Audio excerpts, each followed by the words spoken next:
Today we've got an awesome story of revenge from someone who got bullied striking back. We'll get into that in a bit, but first, jerk brother regrets calling my wife a runt. So my older brother is a sociopath. He used to hold me down when I had a loose tooth and pull it out with pliers. My parents always downplayed it, saying I was just sensitive. Fast forward 20 years, and he's married to a woman who almost seems to enjoy his hairpin trigger of a temper. Sister-in-law and my wife used to work at the same hospital. Sister-in-law got fired, but still has moles planted to keep her current on the gossip. Anyway, I found out that she's spreading awful rumors about my wife to all her coworkers, and my wife's crying because it's so humiliating. So I confront sister-in-law and brother over group text, basically saying you're crappy people, and it's time to let go of the job you got fired from. Now my brother flips the freak out. When he's mad, he's the punch-the-wall type of person, but he will also say anything he has to in order to get to you. My wife suffered from pretty bad postpartum depression, and he used that to say she's a crappy mother and calls her an expletive.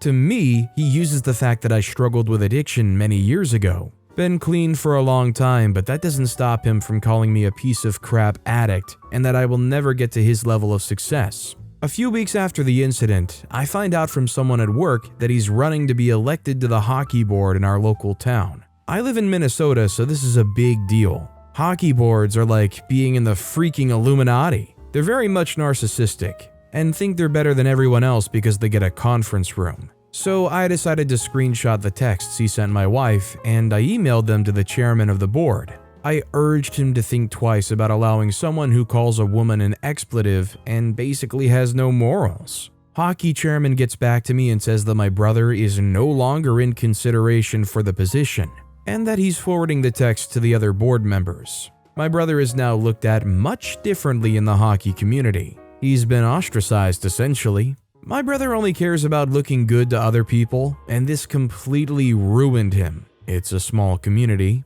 He's no longer invited to the fundraising events and is kicked out of the little inner circle that he so desperately wanted. To my brother, freak you. Is anybody else surprised that even though OP shared this evidence and went to them, that they actually immediately took that in and valued it and shut down their opportunity to be on this board? I just feel like a lot of places would probably be a little bit weary of that kind of stuff and be worried that it's like some hearsay or forged evidence or they don't really know the whole story, but it worked out great here. Also, hi, I'm Steven, and if you enjoy awesome stories of revenge, why not hit those like and subscribe buttons down below? That said, our next story is Her Petty Revenge Backfired. I, female, was 13 or 14 years old at the time this took place, right at the age where one is horribly embarrassed that their parents even exist and definitely doesn't ever want to be seen in public with them. It was a cold, rainy fall Friday night, and my friends and I were planning on going to the $1 movies at our local theater. The theater was about 6 blocks from my house, so we normally walked there on Friday nights. So my friends arrive at my house and we're getting ready to set out walking. Now, it turns out that my mother and her friends had decided to go see the same movie. Seeing that it was raining, my mother graciously offered to give us a ride, which we quickly declined. She tried insisting, pointing out how silly it was for us to walk in the rain, and her friends joined in, calling us dumb teens and calling us out for being embarrassed to be seen with them. They kept on teasing us for a while, but we stuck to our guns and insisted on walking. As we walked, my mom and her friends drove by, honking, waving, and catcalling out the window in a blatant attempt to embarrass us in front of the teen boys who were also walking along the same stretch of road.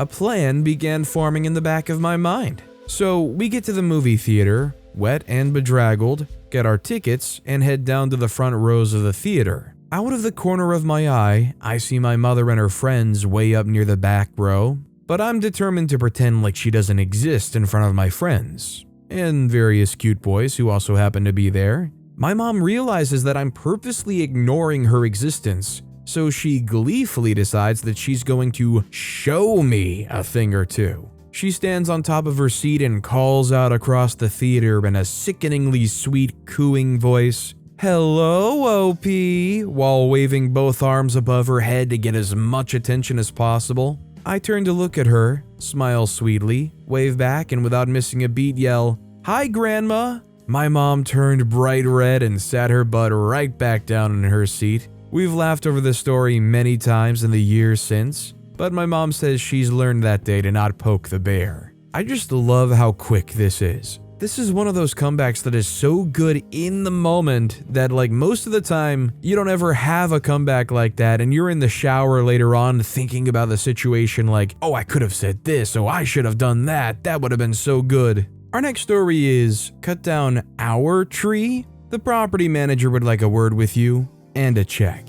So I'm single again after 3 years. This is relevant because my ex-boyfriend enacted his own petty revenge by cutting down the willow tree where we first kissed. We had ducked under the branches, forming a sort of yellow-green umbrella, almost completely blocking out the rest of the world. It was an incredibly romantic moment, and I think more than anything else, I'm mad at how that was ruined for me by his crappy move. I forwarded his text bragging about it right to the property manager of the fourplex we lived in. But that's not the petty revenge, or at least not all of it.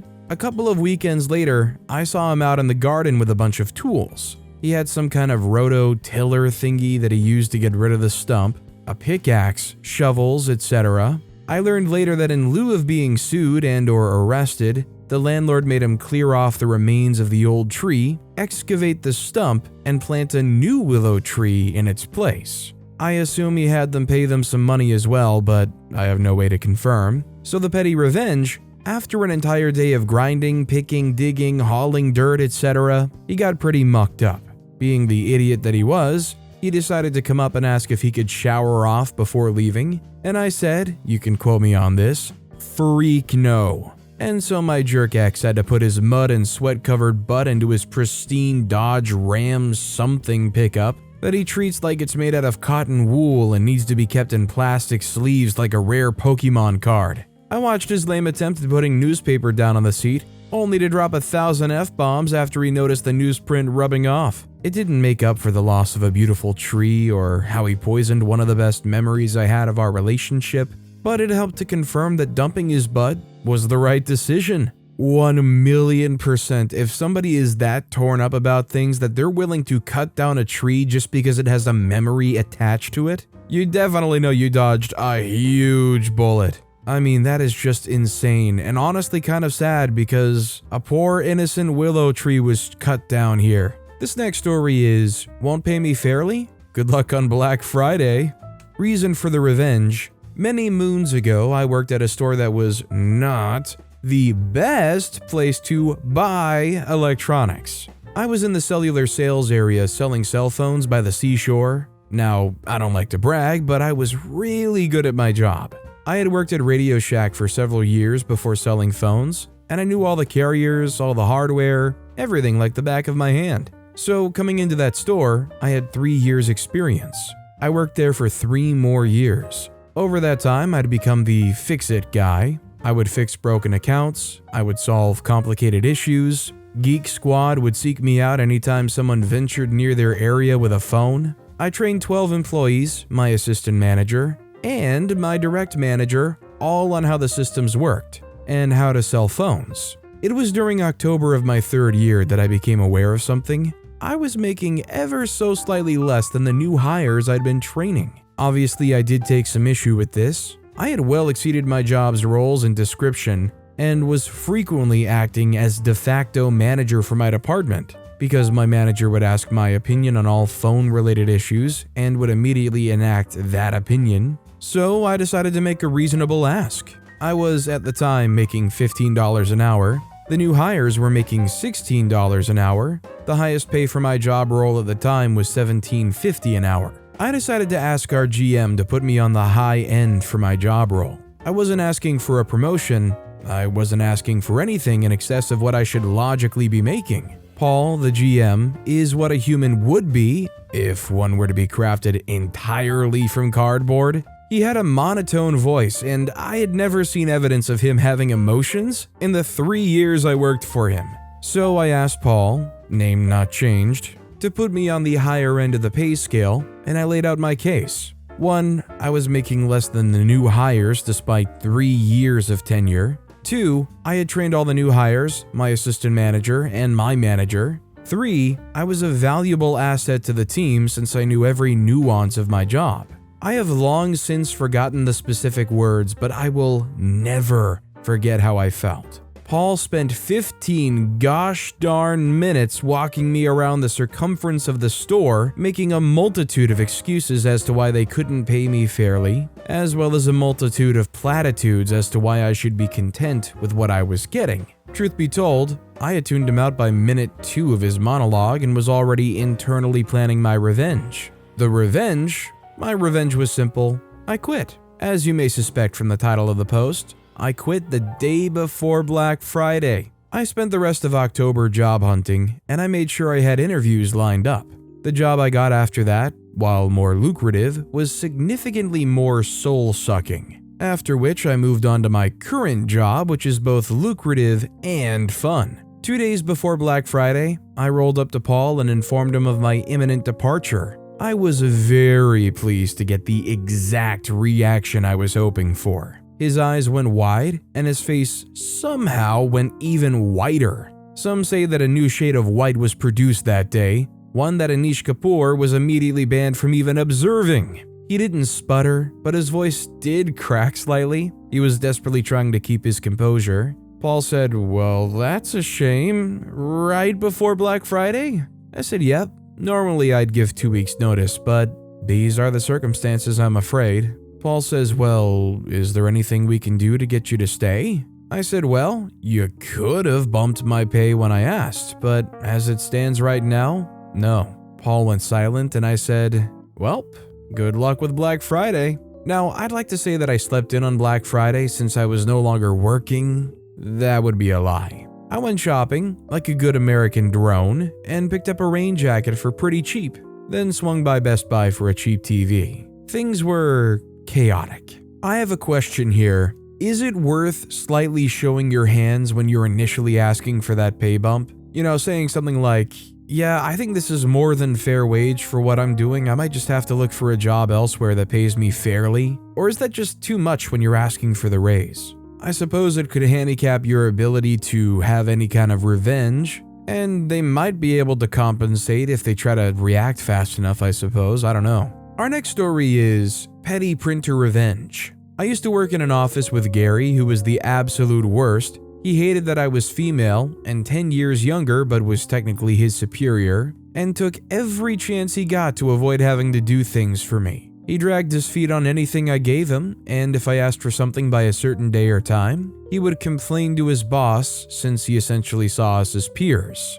Eventually, I stopped giving him anything but the work I absolutely couldn't do myself, but he still hemmed and hawed about it until someone higher in the food chain reiterated that yes, he did in fact need to assist me with whatever totally appropriate request I had just made. Our office had one of those gigantic standalone printers, but I was the only one who thought to look up the manual online and understand it. So every time Gary and I were each printing something, I would knock his print job down in the queue. I once overheard Gary explaining to our department head Bill that he couldn't do anything because the printer was down, so I quickly reset it. When Gary and Bill looked at it again, I heard Bill say in an annoyed tone, "Well, it looks fine now," and asked Gary to hurry things up. Every chance I got, I stuck his print jobs in the back of the queue, and at one point, when he bemoaned the fact that he was always dead last, I shrugged and suggested that he get to the office earlier. So he actually started coming in at 7:30 a.m. for a brief period of time.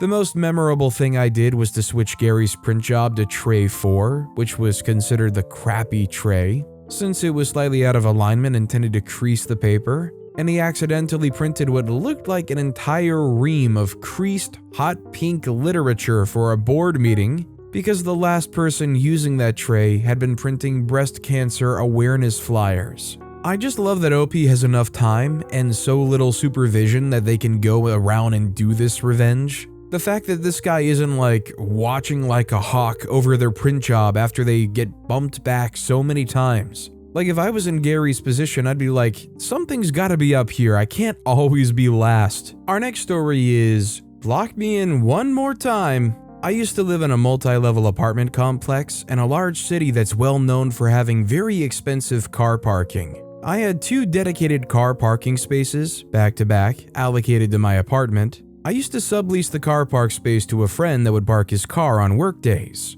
Often on a Friday night, he would taxi home after Friday night drinks and leave his car. He would then come in on the Saturday or Sunday and pick it up. Often he would park me in, but this wasn't an issue as we had access to each other's cars. A new neighbor moved into the complex, and unfortunately for me, that neighbor turned out to be a real jerk. They would often see my spaces free and park me in, or tell their visitors to park me in. I would often have to go call them or see them and ask for them to move their cars. It became such an issue that I had them on speed dial. We tried several things to stop them from parking in our spots, such as putting in bollards or parking in the front spot and moving the cars when we needed to park, but they would end up parking us in and parking illegally. My friend got so frustrated and said he would stop subleasing for me, which wasn't a big deal as it was only an arrangement of convenience for both of us. In Australia, it's very difficult to enforce parking on private property. It's basically illegal to tow, clamp, or detain a car.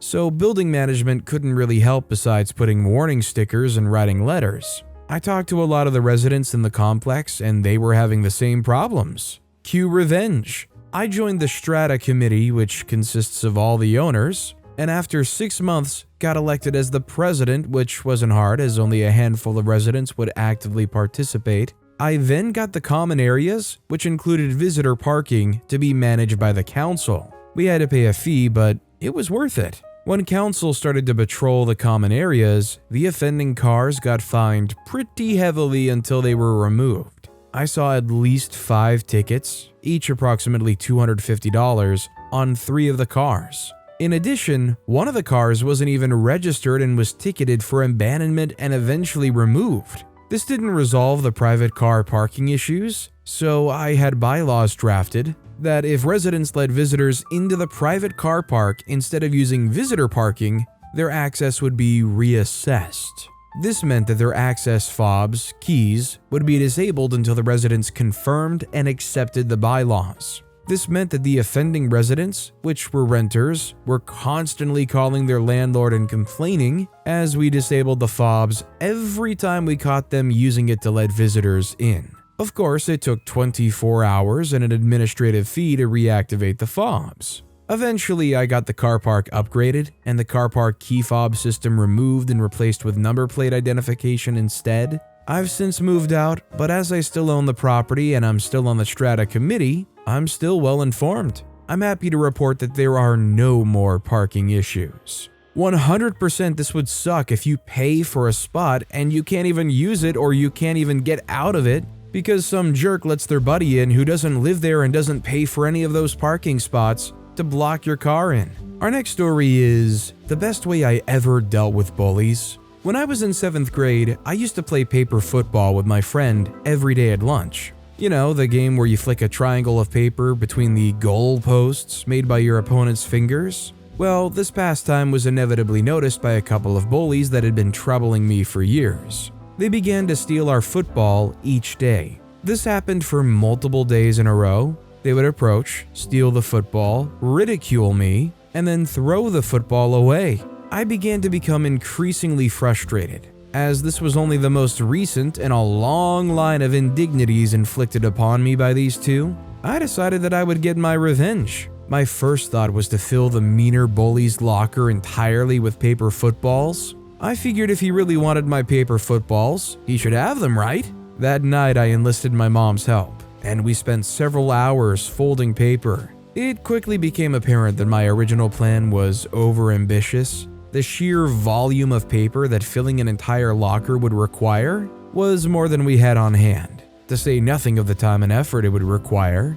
Still, by the time we were done, I had a lunch sack full of faux sports paraphernalia. The next day, I sat across from my friend as usual and placed the sack on my lap, out of sight under the table. We began our game and right on cue, the bullies pounced. I didn't react to the theft. I merely reached into the bag on my lap, retrieved a new football, and resumed play. They stole that one too. So I pulled out another one, which they stole. So I got another one.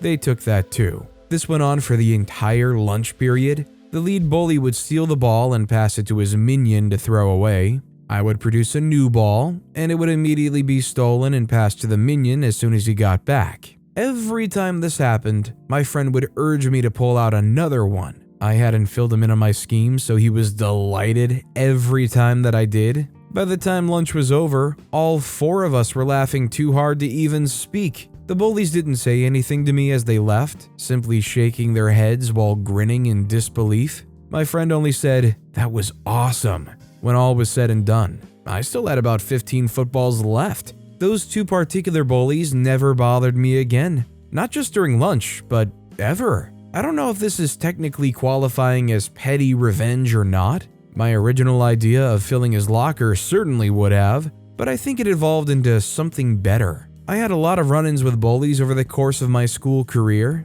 I came out of top in very few of them. Still, this is one instance that I'm most proud of myself for, and I hadn't ever told the story. I hope you enjoyed it. I don't have a story that involves bullies, but this story reminded me of a time in school when I was a kid where I sat at the back and there was this double-length table. 2 kids could sit at it, and it had 2 perfect, cable management holes on the upper left and upper right of the table. And for some reason, this table also had a wall on the very end of it away from us, so it became the perfect playing field for us to crumple up a ball and play paper soccer, just trying to flick it into the opponent's goal. But you had to be careful because you didn't want to flick it too hard and send the paper ball flying off of the table and make the teacher notice. You also had to pray that if you got it into the cable management hole, that when it hit the ground, it didn't go bouncing away. Our next story is There's a Call for You. Wont University, in the days when mobile phones were new and we still used the one payphone in our hall of residence on the ground floor,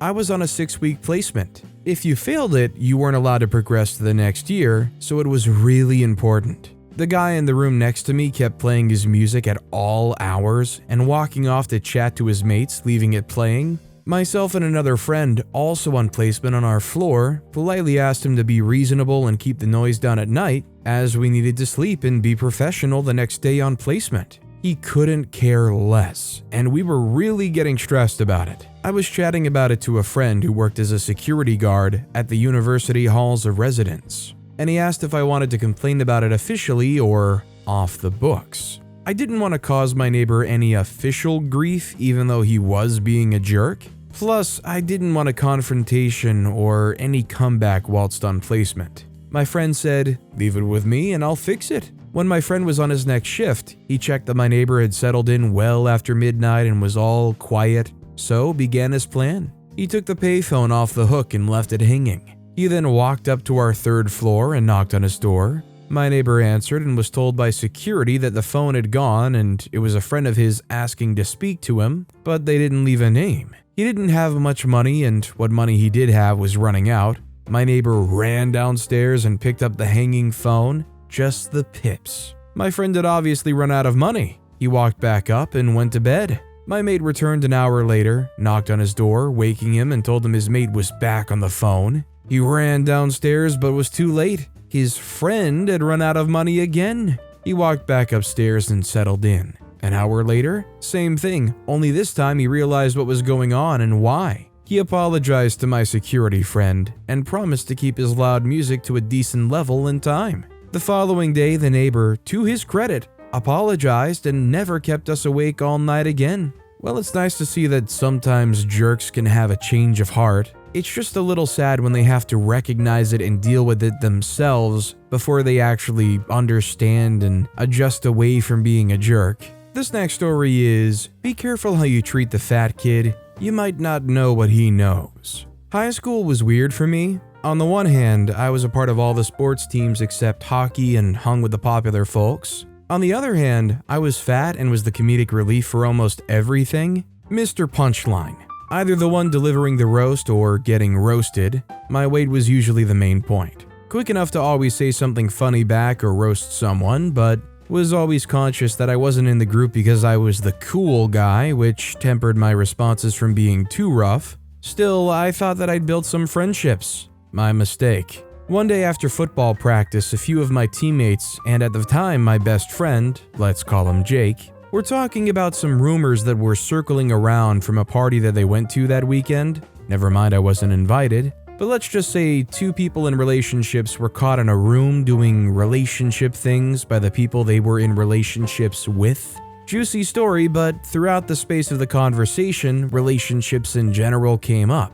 and I had explained that I was still a virgin and had yet to even have a high school girlfriend. Cue them stating they needed to set me up and that they weren't going to let my life be loveless. I didn't really think much of the conversation because I was basically an afterthought. So when one of the girls in the popular group, let's call her Sarah, started to talk to me, I didn't put two and two together. Sarah started to hang out with me at lunch, even separating from the larger group to do as such. We bonded over our love for Gossip Girl, which will become important later, and our disdain for horror films. This went on for a few weeks, so when she invited me to her house after school, I thought all the obvious thoughts. The walk was cool, but Sarah was a lot more quiet than normal. I remember me thinking she was just nervous. When we got to her house, she had asked me to wait at the entrance to her basement while she made sure her house was clear. I complied and sat at the stone stairs, and sat. I think I waited an hour in ignorance before I realized anything was wrong.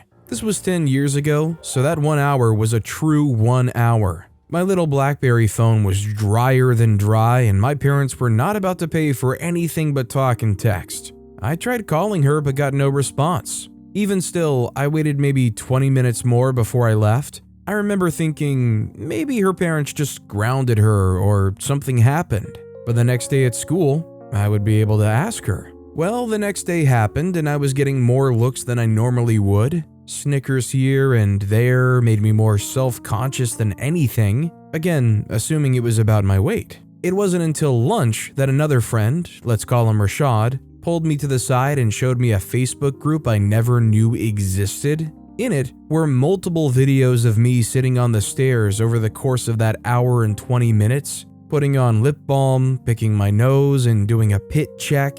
Snickers and jokes could be heard as Jake, my friend and teammate, was making fun of my every move. And how could I think that Sarah would be interested in me? Rashad said it wasn't funny and showed me the comments, but I was basically dead inside at that point. I didn't even go to confront Jake and Sarah. I just bumped into them at my locker where Jake said it was a harmless prank and that they expected me to leave much sooner than they did. By the end of the day, I was the butt of every joke. And other than Rashad, nobody came to my defense. I was lucky enough to make it home before I just started bawling my eyes out with how much it hurt. Eventually, the sadness became bitterness and anger. I needed to get back at not just Jake and Sarah, but everyone who continuously used me as the joke.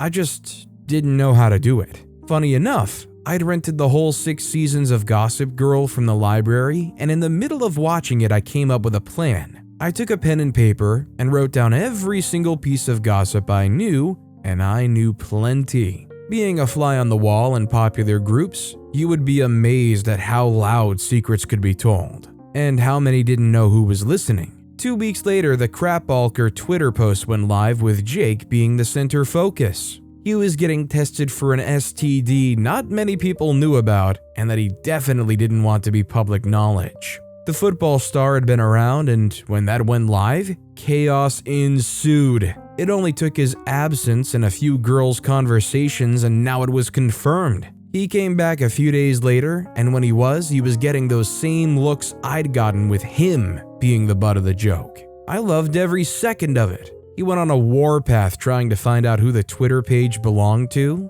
but because only a few knew about it, he never assumed me. A few days later and a few more posts and the Crapbalker was the talk of the school. Pregnancy, infidelity, you name it. If it was gossip and would get a reaction, it was up. Don't know if everything ended up being true, but a good majority of the people in the know could confirm themselves. It had even leaked into other schools and whole cities apart where copycats for other schools popped up.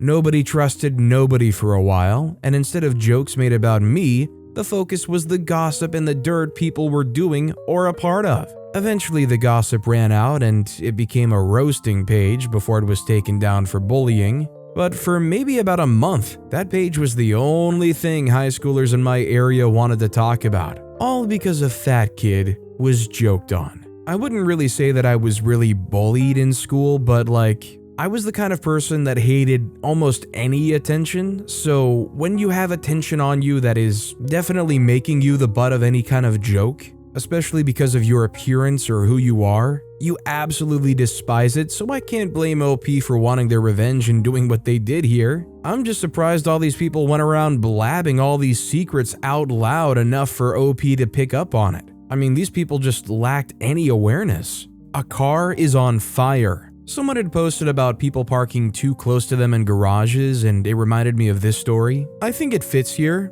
I was at the grocery store a few years ago with my then infant, whose car seat was located in the seat behind the driver. When I got back with my groceries, some jerk had parked their car so close to mine that I could barely squeeze through, let alone manage my way with my baby's car seat. So I took down the license plate number and car info and went back into the store and asked to speak to the manager. I said I was concerned because the car had smoke coming out of its hood, but no one was around. The manager put a call out on the intercom with the car info and the apparent fire under the hood. I went back outside and watched as a woman ran out like a bat out of heck to check on her car. I asked if she was okay, and she said she thought her car was on fire. I said, "Oh, how strange.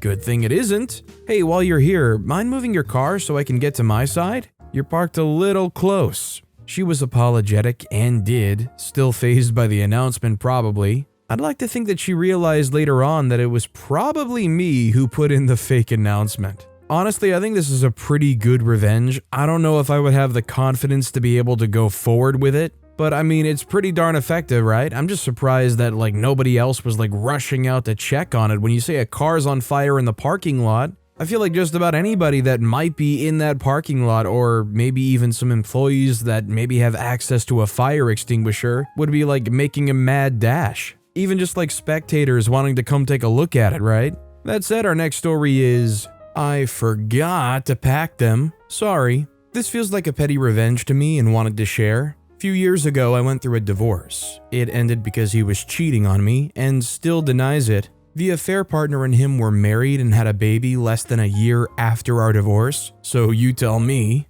He was also emotionally abusive. To be fair, he has a lot of mental health problems, and I hope he's doing better, just as long as I'm not around him. A few years before that, though, we moved my grandmother from another state to live with us so I could care for her. My grandfather had passed about 2 years before that. One of the things he left behind was this very pretty glass mixer and shot glasses, like what you'd see at a bar to mix drinks, that had some gold decorations on it. My grandmother didn't care if she kept it, so my ex asked if he could have them. She said yes. I really like them too, and they belong to my grandfather, and that means a lot to me. I was very close to my grandfather, and his passing was very hard on all of us. Everyone loved him, even my ex loved him. Anyways, when we got divorced, he came and got a lot of his stuff. He asked me to pack some of it so he wouldn't be in my home longer than necessary. He then asked me to pack the mixer and glasses.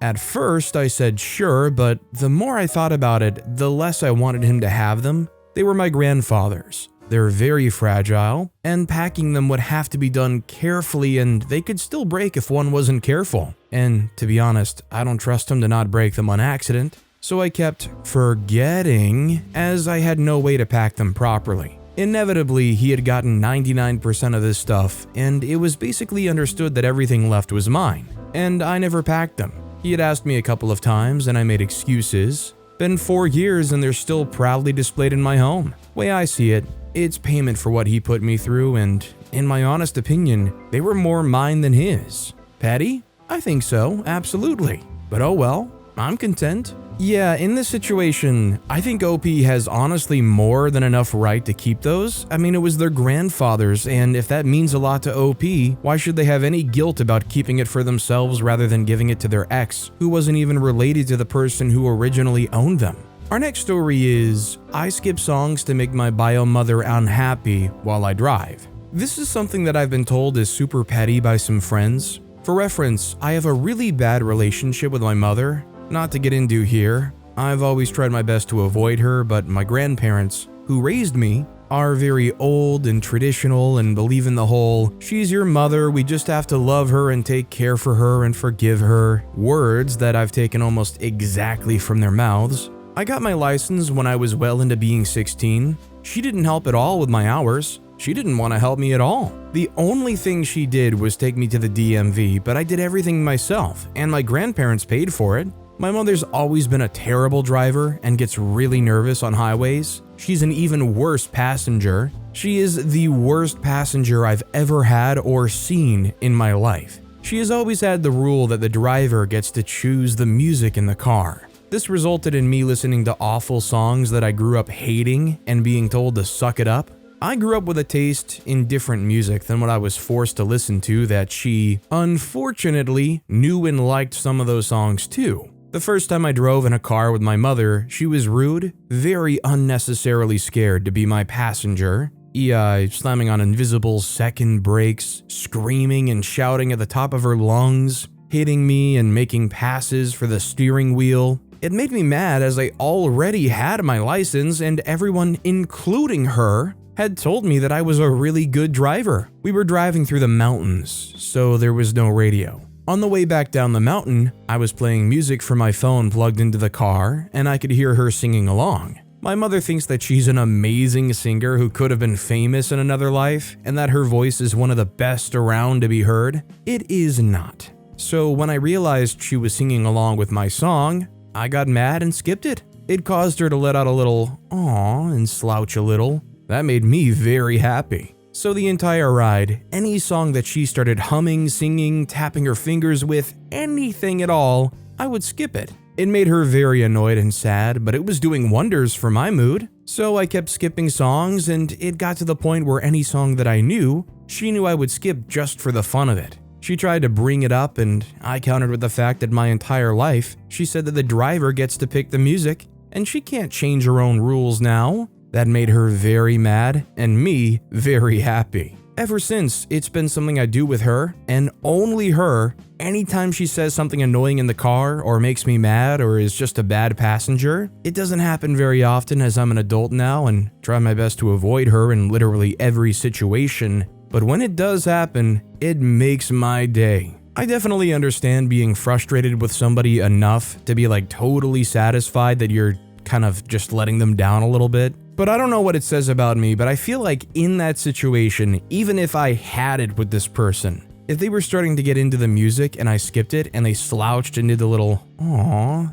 thing, that would still make me feel bad. To me, it would feel like taking the insufferable person's one reasonable human trait away from them. Our next story is blast Tinny gospel at 5 a.m. Okay, enjoy 6 hours of loud, screamy music. Pretty basic. Spent the night with a friend who just had a baby. We were all woken up by her neighbor standing outside blasting old gospel in his yard at 5 a.m. Mama and baby went to see her mom who can't travel, and I stayed to clean up her house for her. The entire time I blasted stuff like Avenged Sevenfold, Black Veil Brides, Disturbed, Motionless in White, and Five Finger Death Punch. All the doors and windows wide open, so Mr. 5 a.m. Gospel Hour got no peace. He came out and glared several times, but never said anything. Pretty sure I scared the heck out of him, but that's what you get for waking up a new mama and her 5-day-old baby. Can we all agree that there's no great hour to be blasting your music in the morning hours? But if you're gonna do that, at least do it sometime after 7:30, 8 a.m. Do it at a reasonable time. I went to church all the time as a kid, and I know darn well God didn't make me get up at 5 a.m. Our next story is keep asking me for updates? Okay. At work last week, my boss and coworker kept asking for progress on getting a quote for our customer. I was waiting for various suppliers to reach out with information and kept replying, no movement. After a dozen asks between the two of them, I decided to be proactive with updating. Every 5 to 10 minutes, I would interrupt the silence and say, no movement. After an hour, my boss said, okay. I responded, just keeping you both updated. I continued to update them for hours until we got the quote prepared and sent off to the customer. If somebody's micromanaging and being impatient, you kind of have to treat them like this. When they're being ridiculous and they don't really recognize it, or they're being overbearing and they don't recognize it, giving it back to them is probably the best way to help them realize. This next story is Get Off My Lawn. I witnessed this happen when I was younger, and my parents and I still joke about this incident to this day. This was actually revenge that my dad got on this lady. So for background, we used to have a neighbor who hosted a religious studies class next door. This wouldn't be a problem, except she herself admitted that it was more of a glorified babysitting service out of her house. That is irrelevant here though. There was this specific mom who would constantly come to pick her kid up 30 minutes early and let her 5-year-old run in our yard in front of our house. Besides the obvious safety concerns with the kid climbing our tree and not knowing his family, the kid had a tendency to walk up to our dining room window and terrorize our dog through the glass. My dad went out one day and asked her to stop letting her kid on our property and politely informed her that there was a playground within sight of our house that was for the community. She apologized and my dad went back in the house. Not 5 minutes later, she let her kid go back onto our front yard and her kid continued the terrorizing of our dog. My dad again went out and more sternly asked her to leave, this time pointing out her child was making our dog freak out through the window. She apologized, but once my dad went inside, she let her kid continue once again. My dad had enough and decided this was a perfect opportunity to water our lawn.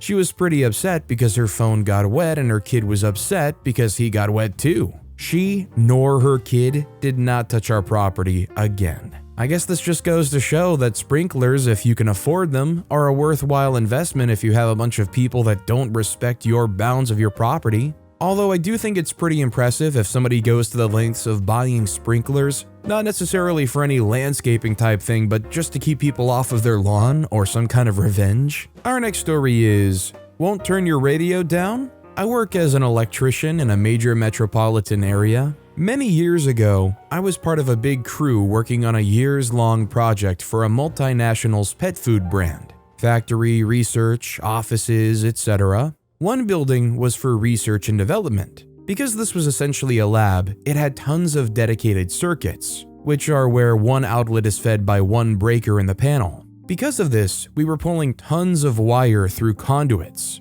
Full days spent pulling bundles from point A to point B. Of course, all the other trades were working on their own things as well, and we all got along fine, except for the floor guys. They would plug a radio in and crank it up while they worked. Most days nobody minded, but when we were doing wire pulls, you need to be able to hear the guy at the other end of the pipe.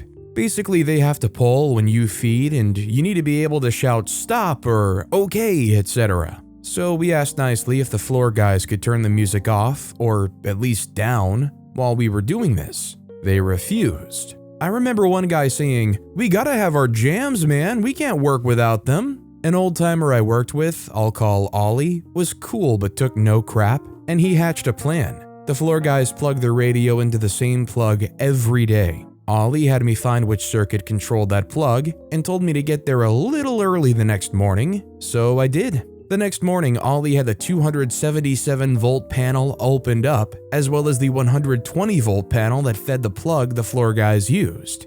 And we jumpered a wire from the 277 volt panel to the plug they used for their radio, basically feeding more than twice as much electricity to that outlet. My job was to watch them and let Ollie know when they had tried to turn their radio on, and to make sure no one else tried to use that plug. A few minutes go by and the floor guys show up, plug their radio in and turn it on. No sound comes out, but some smoke sure does. I hightail it back to the electrical room and Ollie and I quickly put everything back to normal. A couple minutes later, one of the floor guys finds us and tells us that the plug isn't working. Ollie grabs a corded drill and heads over to it, plugs it and fires up the drill and says, "Seems like it's working fine. Maybe your radio's busted."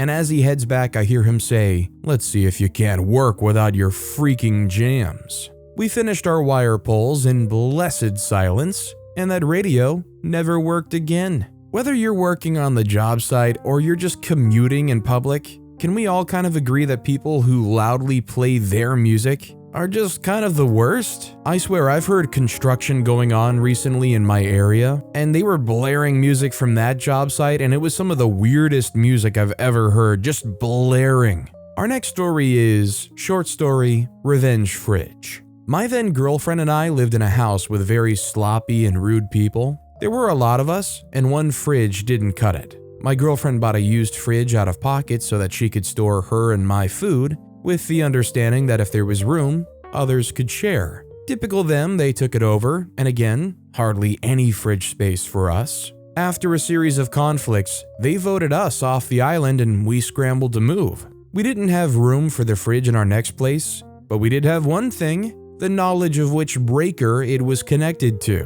These are people who couldn't duct tape a brick to a stick. They wouldn't be investigating the breaker panel. I don't think they even knew where it was. So once the truck was packed, a quick visit to the breaker panel, and goodbye to hundreds of dollars worth of their food. I just find it incredibly concerning that all of these people are living on their own in a place where they don't even have the concept of a breaker panel. I mean, okay, I could understand enough not knowing exactly where the breaker panel was, but to not think to maybe look for it and understand that the plug in the wall right there isn't working, they've got a lot to learn on top of learning to respect other people's space. Our next story is, she's bankrupt, I'm debt free. About 6 years ago, my former partner of 6 years and I broke up, and I started to realize all of the things I had normalized were actually abuse. Instances of gaslighting were all too prevalent. Even one instance where she gaslit me about what gaslighting even was.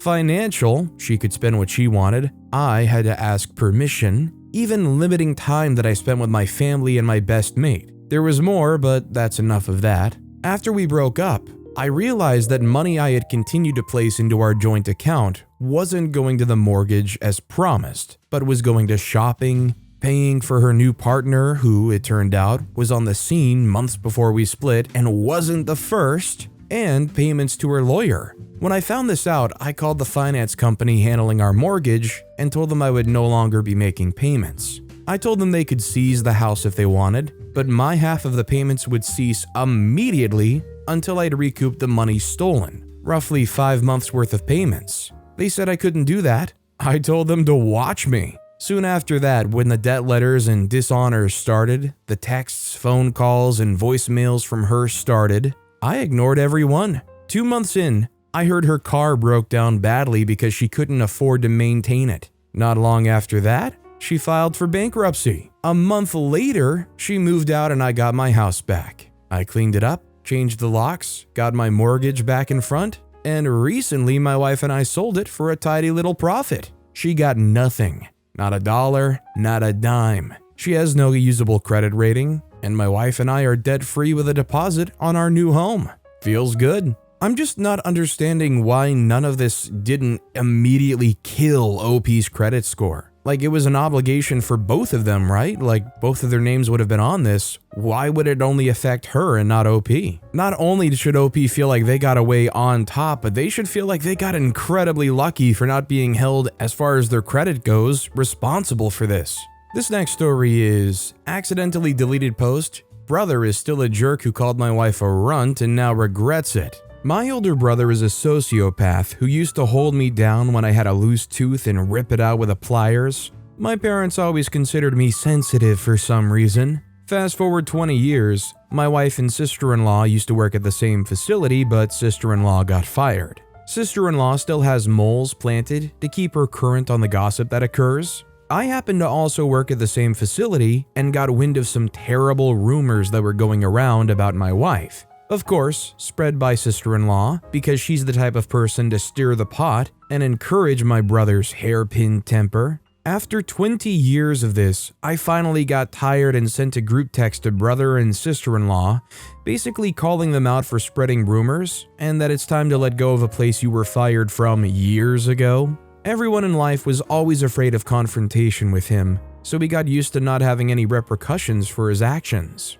Brother is first to answer back and basically says the worst things a human can say. My wife suffered from severe postpartum depression, and he used that to call her a crappy mother. She has extreme mom guilt over this, and it hit her hard. Then he uses the fact that several years prior, I struggled with addiction, I've been clean for 3 years now, to tell me to overdose and how I'm a crappy father who's basically human garbage. After some more rambling, he sends a text calling my wife a runt, among other things. Eventually, communication stops, and his number is blocked again. I had he and her blocked before, but unblocked them to send the message. A few weeks pass, and I find out from a coworker that my brother is trying to get elected to a local hockey board.